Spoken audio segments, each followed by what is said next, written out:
अब बात करते हैं पीएफआई की, पॉपुलर फ्रंट ऑफ इंडिया। इसके खिलाफ आज जबरदस्त एक्शन फिर हुआ। आज दिल्ली, उत्तर प्रदेश, महाराष्ट्र, असम, कर्नाटक, मध्य प्रदेश, केरल और गुजरात में फिर से छापे पड़े, रेड्स हुई। आधी रात के बाद 3 बजे ऑपरेशन ऑक्टोपस पार्ट 2 शुरू हुआ और सुबह 11 बजे तक चला। खास बात यह कि इस बार रेड्स में एनआईए की टीम शामिल नहीं थी। एनआईए ने राज्यों की पुलिस और लोकल एजेंसीज के साथ इनपुट शेयर किया। राज्यों की पुलिस ने एक साथ एक वक्त पर अलग जगह रेड की। इनमें पीएफआई और एसडीपीआई के 300 से ज्यादा वर्कर्स और एसोसिएट्स को हिरासत में लिया गया। कर्नाटक से सबसे ज्यादा 95 लोगों को पकड़ा गया। इसके अलावा यूपी से 57, महाराष्ट्र से 34, दिल्ली से 32 और असम से 25 लोगों को हिरासत में लिया गया। असम में हुआ यह है कि पिछले हफ्ते जब एनआईए के रेड्स में पीएफआई के 106 नेता पकड़े गए, उसके बाद जगह जगह वायलेंट प्रोटेस्ट हुए। खुफिया एजेंसियों ने इस तरह के इनपुट दिए थे कि पीएफआई, एसडीपीआई, सीएफआई जैसे संगठनों के लोग बड़े पैमाने पर प्रोटेस्ट और हिंसा की तैयारी कर रहे हैं। इसके बाद एनआईए ने स्पेसिफिक इनपुट राज्यों के साथ शेयर किए, जिसके नतीजे हुआ कि आज कार्रवाई हुई। हालांकि जैसे एक्शन शुरू हुआ, रिएक्शन साफ दिखाई दिया।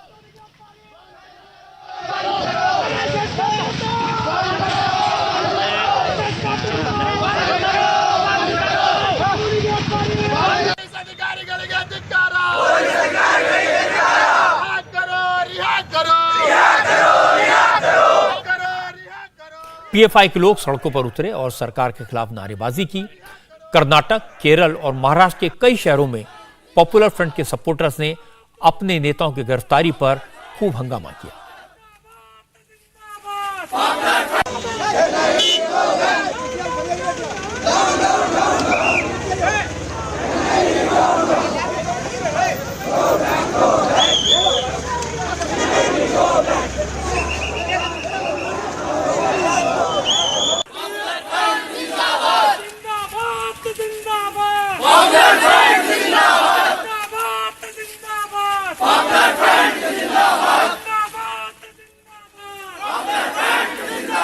शर्म करो, शर्म करो, शर्म करो, शर्म करो, शर्म करो। हालांकि इस तरह के प्रोटेस्ट से, नारेबाजी से पुलिस के एक्शन पर कोई फर्क नहीं पड़ा। दिल्ली से पीएफआई और उसके पॉलिटिकल विंग एसडीपीआई के 32 मेंबर्स अरेस्ट किए गए हैं। North east Delhi, Rohini, Nizamuddin, outer Delhi, central Delhi, Jamia Nagar में पीएफआई और एसडीपीआई के 50 अलग अलग ठिकानों पर रेड की गई। स्पेशल कमिश्नर खुद रेड पर निगरानी कर रहे थे। वो पूरी रात पुलिस हेडक्वार्टर में मौजूद थे। पुलिस एक्शन के बाद किसी तरह की हिंसा या टेंशन ना हो, इसलिए प्रशासन ने जामिया नगर और शाहीन बाग इलाकों में दफा 144 लगा दी। कर्नाटक में पीएफआई के 95 लोग प्रिवेंटिव कस्टडी में लिए गए हैं।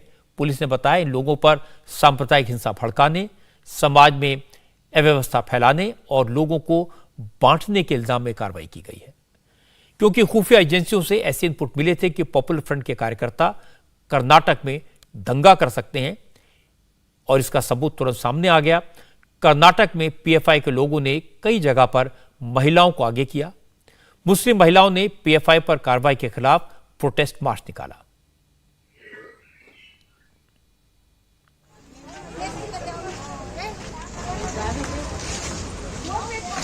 बाईस सितंबर को एनआईए की कार्रवाई के बाद से कर्नाटक में पॉपुलर फ्रंट के समर्थक विरोध प्रदर्शन कर रहे थे। भड़काऊ वीडियो जारी किए गए। आज पॉपुलर फ्रंट के जिन नेताओं को गिरफ्तार किया गया, उन लोगों ने किस तरह के वीडियो वायरल किए थे, इसका एक एग्जाम्पल आपको दिखा देता हूं।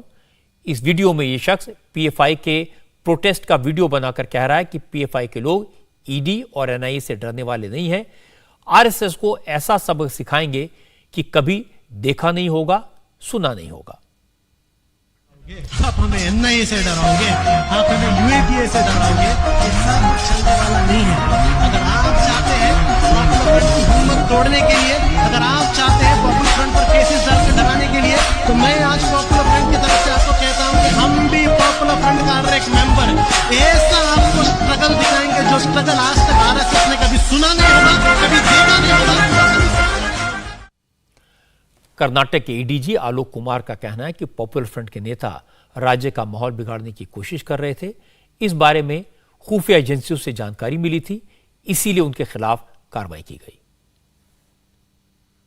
नहीं, हमें कुछ गुप्तचर जो विभाग है उनके तरफ से और जो केंद्रीय एजेंसियां हैं उनकी तरफ से हमें कुछ जो इनपुट आया, और हमारा भी जो है पिछले वो फील्ड लेवल इनपुट जो कहते हैं वहाँ से जनरेट हुआ, जो पीछे कुछ एक साल के अंदर जो लोग इस तरह से समाज में, जो कर्नाटक राज्य में अलग अलग समय पर वो जो है शांति और जो सुव्यवस्था है उसको भंग करने की कोशिश करने में, जो इस तरह के कृत्यों में जिन्होंने भागीदारी ली है, तो उनके खिलाफ जो है या कदम उठाया गया है। और आज रात से ये हुआ था, और उनकी जो है उनको सिक्योर किया गया सवेरे 3 बजे से लेकर 11 बजे तक 8 घंटे जो है ये ऑपरेशन चला है, और उसमें लगभग 90 लोगों को जो है उनको हमने अभी सिक्योर किया है, और उनको जो है प्रिवेंटिव कस्टडी में, डिटेंशन में, उनको तहसीलदार के सामने, जो तालुका एजुकेटिव मजिस्ट्रेट है उसके सामने उनको प्रोड्यूस करने के बाद उनको प्रिवेंटिव कस्टडी में लिया जाएगा। और यह जो है हम ये सुनिश्चित करने के लिए कि जो राज्य में जो शांति और सुव्यवस्था जो हमेशा बनी रहे, किसी तरह से जो है इसमें जो कोताही ना हो, इस दिशा में ये कदम उठाया गया। पीएफआई पर कार्रवाई के सेकेंड राउंड में यूपी से 57 लोगों को गिरफ्तार किया गया है। यूपी के 26 जिलों में एटीएस और लोकल पुलिस ने छापेमारी की। मेरठ, बुलंदशहर, लखनऊ, कानपुर और गाजियाबाद से पीएफआई के जिन लोगों को पकड़ा गया है उनमें से कुछ लोगों का कनेक्शन जून के महीने में कानपुर में हुए दंगों के साथ जुड़ा मिला है। पुलिस का कहना है कि जिन लोगों को गिरफ्तार किया गया है वो सरकार विरोधी अभियान चला रहे थे, लोगों को सरकार के खिलाफ मोबिलाइज कर रहे थे। महाराष्ट्र में भी पीएफआई की एक्टिविटीज पिछले कुछ साल से तेजी से बढ़ी है। अमरावती में उमेश खोले की गला रेत कर हत्या के मामले में पीएफआई का नाम सामने आया था। एनआईए ने पीएफआई के नेता रजी अहमद खान को 22 सितंबर को अरेस्ट किया था। रजी अहमद खान महाराष्ट्र में पीएफआई का वाइस प्रेसिडेंट है। आज पीएफआई के पॉलिटिकल विंग एसडीपीआई के नेता मतीन अहमद को पकड़ा गया। मतीन अहमद किस तरह की भड़काऊ स्पीच देता है, इसका एक एग्जाम्पल आपको दिखा देता हूं। यह स्पीच मतीन अहमद ने ठाणे में मस्जिदों से लाउडस्पीकर हटाने की मुहिम के खिलाफ हुए प्रोटेस्ट के वक्त दी थी। तरह से अब तक के उन्होंने मेंटेन किया है लॉ एंड ऑर्डर को, सिचुएशन को। कुछ लोग माहौल खराब करना चाह रहे हैं, कुछ लोगों को अजान से तकलीफ हो रही है, कुछ लोगों को बोंगो से तकलीफ हो रही है, कुछ लोगों को हमारे मदरसे और मस्जिद से तकलीफ हो रही है। मैं उनको एक ही मैसेज देना चाहता हूँ, हम अमन चाहते हैं।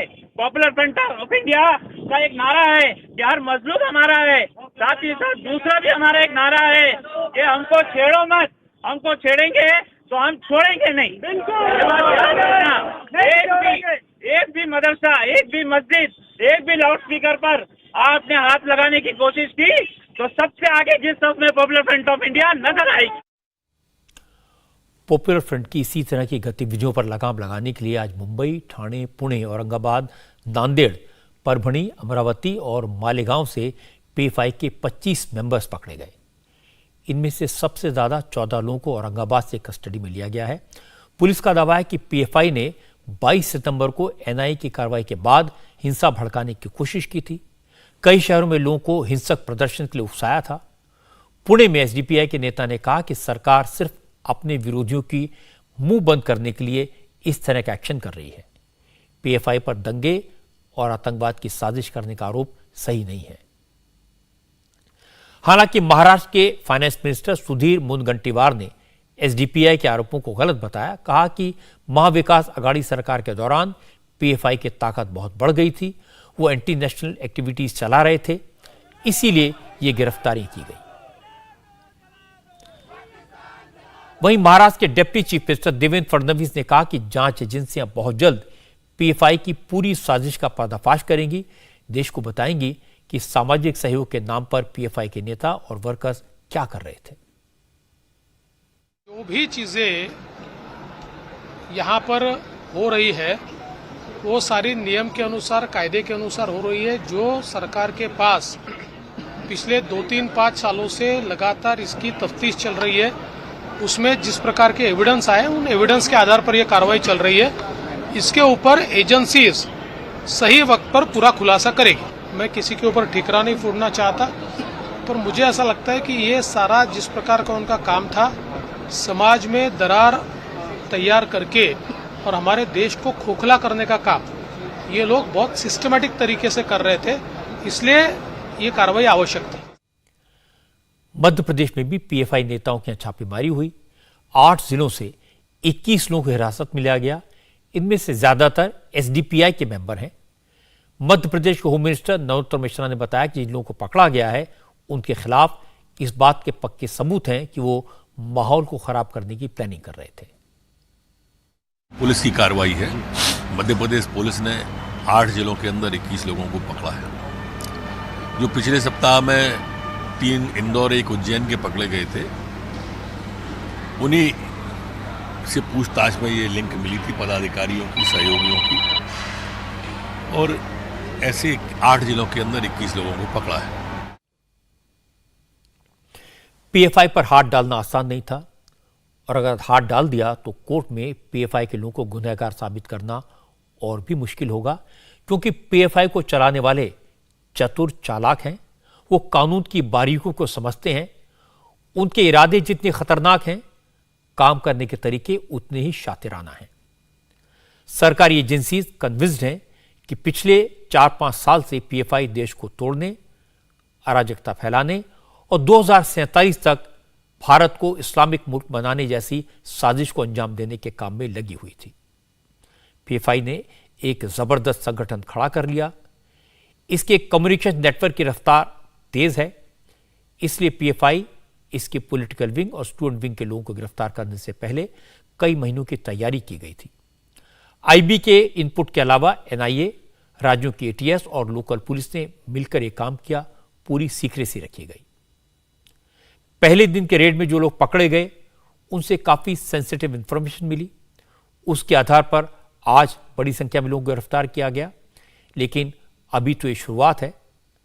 पीएफआई के खिलाफ सबूत जुटाने का ऑपरेशन लंबा चलेगा और मेरी जानकारी यह है कि पीएफआई को बहुत जल्द बैन कर दिया जाएगा, इस पर प्रतिबंध लगा दिया जाएगा। इसकी तैयारी पूरी हो चुकी है। हालांकि पीएफआई के कार्यकर्ताओं ने और विरोधी दलों के नेताओं ने कहना शुरू कर दिया है कि बीजेपी और आरएसएस के इशारे पर यह सारी कार्रवाई हो रही है। उनका कहना है कि बीजेपी मुसलमानों से नफरत करती है। मदरसों और मस्जिदों का सर्वे इसका सबूत है। इंडिया टीवी हर वक्त हर जगह डाउनलोड करने के लिए सर्च करें India TV news Google play store या ऐप स्टोर पर।